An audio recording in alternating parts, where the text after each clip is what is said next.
Hey, so listen to this. So there's a city council person named Osse, I believe his name is, in New York City, and he's proposing a bill that forces, whoever hires the real estate agent in rental transactions in New York City to then pay the agent, which seems very reasonable on the face of it. But the problem with this bill is that the idea behind it is to make things more affordable for renters, which is a really reasonable thing. This is coming from a real estate agent. I do rentals all the time. So, um, however, there's two problems. One is that his thinking is wrong because he doesn't seem to fully understand the dynamics of how landlords and real estate agents work together to rent places. And also, I think that the focus is the wrong side of things. Trying to regulate the fees of the agents is not really addressing the problem. The problem is a problem of supply. It's a problem of availability of supply. It's not a problem of the fees. And I'm going to explain why that is. Okay, let me show you this article in the Real Deal. So okay, as broker fee bill heads to a vote, some say the latest version is worse. Revisions by council member Chi Osse draw ire from REBNY, which is the Real Estate Board of New York, which is the professional agents association based in New York City. So it talks about different things. It talks about, brokers fees are going away. This is not true. It's talking about, different things like how the bill defines an apartment's listing agent as someone who enters into compensation agreement with the landlord. It talks about non-exclusive listings. But the main thing that I want to point out to you is this, okay? This is the key misunderstanding that this guy has. Alternatively, according to the trade group, landlords will simply pass the cost of commissions onto tenants by increasing the rent. Okay. So trade group REBNY is saying, okay, well, what's going to happen is if the landlords have to always pay the agents, they're just going to increase the rent. They're going to take that fee and bake it into the rent that they are charging the renters. Okay. REBNY has said that some tenants prefer to pay a broker's fee rather than a higher initial rent because it's cheaper over the long term.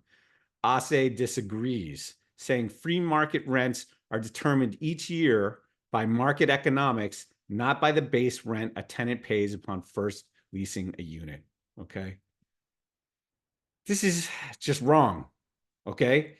Like, yes, theoretically, every year you could renegotiate your rent and it can go up and down if it's a free market apartment. You'll notice that rent stabilized rents are never going down. They're only going up by marginal increases. Maybe once in a while there's no increase, but it's not going down. And then free market apartments, yes, they are free market. So you can negotiate every year. But what happens in effect, what practically speaking happens, is that every year you get a modest increase from your landlord, somewhere around 3%, right? Maybe it's a little more. Some high inflation years you're getting 5%. Maybe you have a landlord who doesn't raise the rent once in a while. That's a great thing. If you've got a good relationship with the landlord doesn't care about raising your rent. But those rents are generally going up, okay? And so the idea that by having so instead of paying $3,000 a month for your studio apartment or your one bedroom apartment on the Upper West Side, you're going to pay $3,200 a month or $3,300 a month because the landlord is recouping the cost of paying me or other brokers to actually rent the apartment for them. Landlords are not going to stop using brokers. They use brokers because brokers are useful, and the brokers are still going to need to be paid to do the work. So that money is going to come, it's going to come from somewhere. And if it doesn't come from the tenant paying a fee, then it's going to come from the landlord charging more money because he has to pay the brokers for the fee. Now, where it is important to understand is that if that difference between $3,300 versus $3,000 a month as a starting rent is a big difference, okay? because over the time, if you just assume that if you assume a 3%, let's say, increase in rent yearly on average over 10 years, if you do the math on that, that person is going to pay, that renter is going to pay a lot more over the 10 years that they're living in their place, or 5 years or 7 years that they're renting in that place, than they are if they started at $3,000 a month. Okay.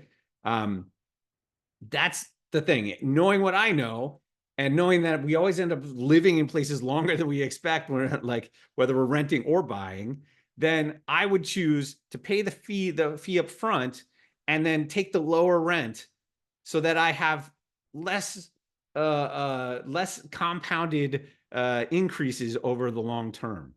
Okay, so this is the first main point. The second main point is that we're addressing the symptoms of the problem, and the problem is supply. This problem is that there is not enough housing. The problem in New York City affordability is not brokers' fees. It's the fact that we need to incentivize builders to build more, right? We need more housing so that people can all get housing, and that the overall prices of housing can stay down lower. Like, if we don't allow more housing, if we don't incentivize it, we have to say, okay, yeah, we want it, and we're okay with it in our backyards, in our neighborhoods. We have to be okay with that development. We have to be okay with taller buildings, bigger buildings, more housing density. That is the answer to the housing supply crisis that we're facing. And that is what is not being addressed by the legislature, in my opinion. So I wanted to share that with you. I'm sure some of you will be happy to disagree with me. I'm happy to have that conversation with you in the comments or otherwise.